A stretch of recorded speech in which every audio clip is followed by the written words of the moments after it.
Bonjour à tous, aujourd'hui je vais vous présenter l'ordinateur portable HP Spectre X360 en version 15 pouces. Donc c'est le modèle de fin 2017, début 2018, donc comme vous pouvez le voir en particulier ici au niveau du pavé numérique, donc quelque chose que n'avait pas le Spectre de l'année passée. Donc il n'y avait pas de pavé numérique et les haut-parleurs étaient ici des deux côtés au lieu d'être ici en haut.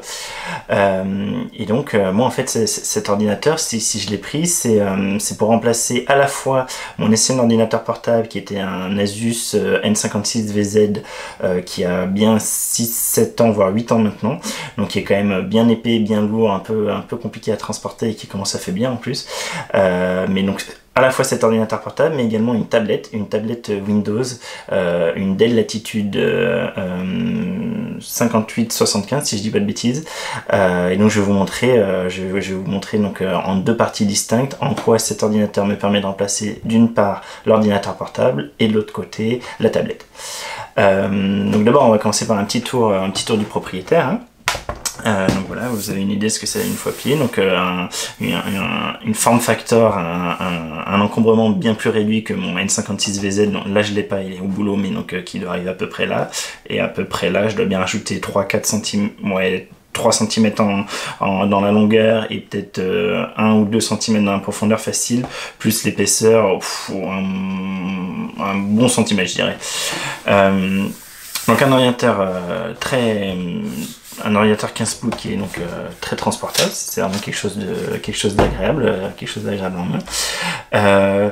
Tout de suite, je le dis, même si moi ça m'intéresse pas beaucoup l'aspect on va dire esthétique, mais quand même première chose, c'est qu'il est vendu comme étant on va dire gris mat, je sais pas trop comment il l'appelle, mais surtout avec de reflets or. C'est pas or, hein, ça c'est plus bronze, ça a des petites teintes ça a une petite teinte rosée. Bon, ma femme s'est un peu moquée de moi quand elle l'a vu, j'en ai rien à faire, hein, mais c'est pour vous dire, c'est pas vraiment or pour ceux que ça porte, c'est plus bronze. Voilà.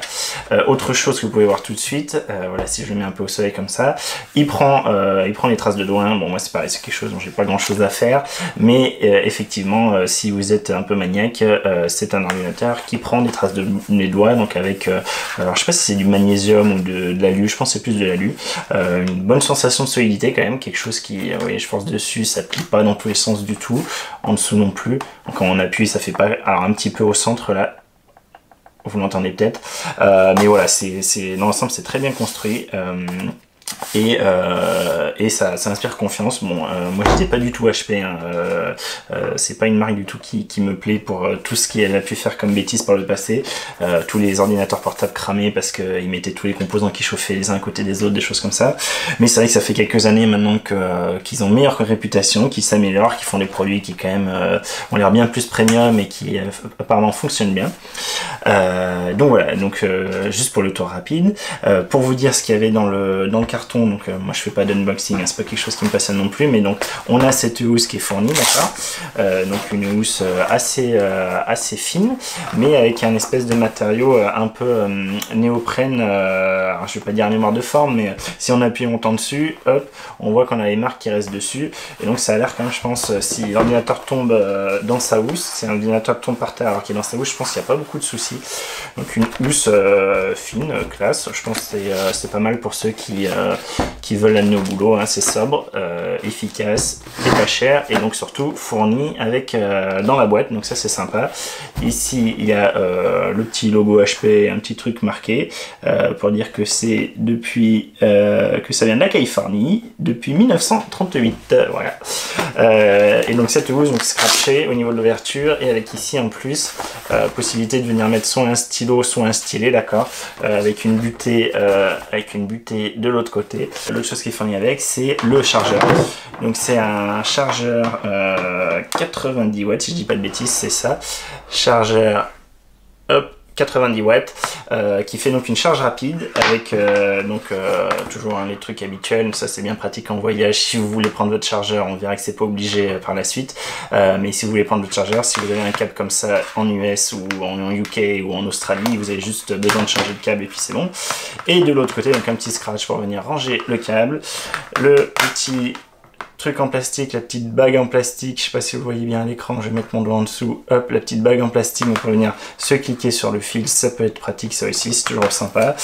Et donc une prise standard, une prise arrondie standard, ce qui peut être très bien pour moi par exemple dans mon van, j'ai un chargeur avec donc des embouts qui peuvent s'échanger, et donc c'est bien pratique d'avoir ce type de chargeur et pas des chargeurs propriétaires hein, comme par exemple Microsoft avec ses surfaces, des choses comme ça. Ça, vous pouvez acheter un chargeur n'importe où, vous trouverez. Donc chargeur charge rapide, on verra un peu après la batterie ce que j'en pense derrière. Donc voilà pour le tour rapide. Maintenant on va s'attarder un peu plus en détail sur en quoi cet ordinateur remplace effectivement mon ordinateur portable et pourquoi j'ai choisi plutôt que d'autres. Faut savoir que par exemple moi j'étais également intéressé par le Dell XPS 15 et une des raisons pourquoi j'ai pris celui-là, une des nombreuses raisons de pourquoi j'ai pris celui-là et pas le XPS 15, c'est que le XPS 15 il a pas de pavé numérique et il a deux grands trous sur le côté qui servent à rien, où ils ont même pas mis d'haut-parleur sur le côté. Voilà. Donc il a un pavé numérique, ça c'est une chose, on reviendra sur le clavier après. Il a un pavé numérique, et si on regarde les ports, pourquoi j'ai pris cet ordinateur par rapport au XPS 15 par exemple, c'est que l'XPS 15, si je dis pas de bêtises, enfin ce qui est sûr c'est qu'il a que des ports USB-C, et si je dis pas de bêtises, je pense qu'il en a 3, dont un qui sert pour la charge. Cet ordinateur là a une chose, on va commencer dans ce côté là, donc de ce côté là, on a ici déjà un vrai port HDMI complet, d'accord, c'est pas un micro HDMI, c'est pas un... voilà, il n'y a pas besoin d'avoir un dongle pour venir se connecter par exemple, encore une fois au boulot, si vous êtes scientifique, vous faites de la recherche, vous avez des présentations à faire pour des réunions, si voilà, si vous avez des présentations, des PowerPoint, des choses comme ça, mais également si vous allez chez vos amis et que vous voulez mettre un film et directement vous connecter à la téloche, au vidéoprojecteur, ben avoir un HDMI qui est quand même le grand standard et que tout le monde a partout, c'est quand même bien plus pratique que de devoir se trimballer un dongle, un hub USB-C à venir connecter sur un des ports USB-C. Donc port HDMI normal, un premier port USB-C qui est lui donc en Thunderbolt 3. Bon, moi je m'en sers pas des masses, mais c'est bien pour le futur hein, quand on voudra mettre des écrans 4K, 8K, etc. Avoir du Thunderbolt 3, c'est quand même très intéressant. On peut venir par exemple brancher également un core façon Riser ou des choses comme ça pour avoir une carte graphique externe. C'est pas quelque chose dont je me sers, mais je suis content d'avoir un Thunderbolt 3 pour la suite. On est plus future-proof ici. Ici on a un port USB-C normal, donc avec le petit éclair de charge, mais en fait, car oui, cet ordinateur peut se charger avec USB-C, mais ça on en parlera beaucoup plus en détail dans la partie tablette de cette vidéo. Donc pour vous dire, en tout cas, cet ordinateur portable, un 15 pouces, qui était encore impensable il y a un an et demi, un 15 pouces, oui, se charge avec de l'USB-C, et aussi bien sur ce port USB-C normal que sur ce port USB-C Thunderbolt. Ensuite ici on a la grille d'aération, je crois que celle-là c'est celle du processeur si je dis pas de bêtises, mais c'est peut-être l'inverse, m'en voulez pas. Ici on a un lecteur d'empreintes, bien pratique, quand on s'y est habitué sur les téléphones, bah en fait ça va très bien, plutôt que de rentrer son code, et en particulier quand on est en mode présentation, tablette, des choses comme ça, on en reparlera après.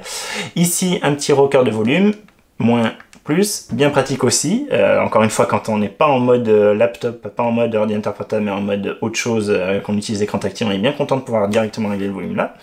Derrière, il n'y a rien, on peut juste voir les charnières, donc les charnières un peu anguleuses. Je peux vous l'ouvrir juste pour que vous voyez un peu comment elles travaillent. Donc des charnières qui inspirent confiance. Hein. Moi jusqu'à présent j'avais toujours un peu peur, jusqu'à il y a 2 ans, de ces convertibles un peu qui font un peu tout. En particulier pour les charnières. Moi je sais que souvent mes ordinateurs portables, en tout cas par le passé où ils lâchaient, c'était au niveau des charnières. Là ça fait quand même sérieux. Je m'inquiète pas trop. On regarde dans le temps, mais pour l'instant ça va. Donc on a fait ce côté-là. À l'arrière il n'y a rien par les charnières. Devant il n'y a rien à part un petit trou pour venir placer le doigt et ouvrir l'écran. On va voir ça juste après. Quelque chose qu'on n'a pas par exemple sur les XPS, hein, en tout cas pas sur l'XPS 13 que j'avais par le passé.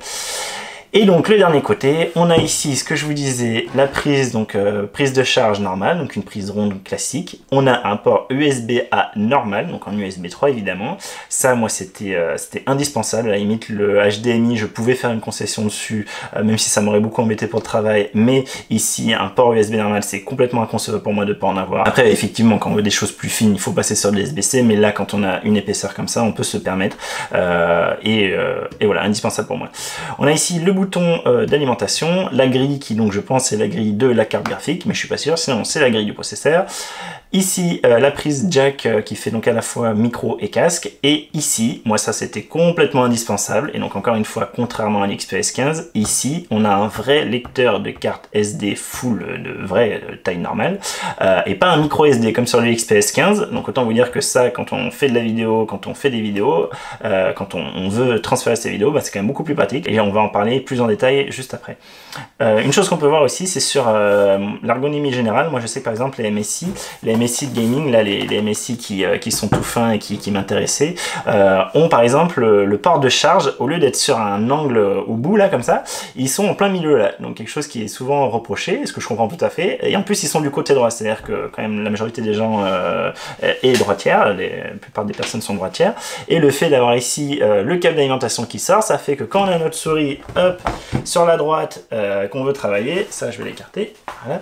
Quand on a notre souris là, et ben on a un câble qui sort, on est gêné, on est bien emmerdé. Pareil si c'est un port USB qui est là, moi mes ports USB sur mon Asus ils sont là, et c'est vrai que, enfin j'en ai là et de l'autre côté, mais c'est vrai que si j'ai ces deux ports là encombrés et que je dois mettre quelque chose ici, bah ça me gêne avec ma souris. Là ça a été bien pensé, merci HP, merci de penser un peu à l'ergonomie du truc. Tous les ports, ok, tous les ports où on branche quelque chose dessus sont vers l'arrière et donc ne gênent pas quand on utilise quelque chose, quand on veut poser quelque chose ou qu'on utilise quelque chose, donc que ce soit à gauche, donc ici on est à gauche, la carte SD en fait elle se rend complètement, je vais vous montrer, et donc les seules choses c'est ici la prise d'alimentation qui en plus c'est bien faite, c'est une prise coudée et pas comme certaines marques qui font des prises complètement droites, d'accord, donc une prise coudée qu'on peut soit laisser comme ça, soit venir de l'autre côté, et donc le câble ne gêne absolument pas.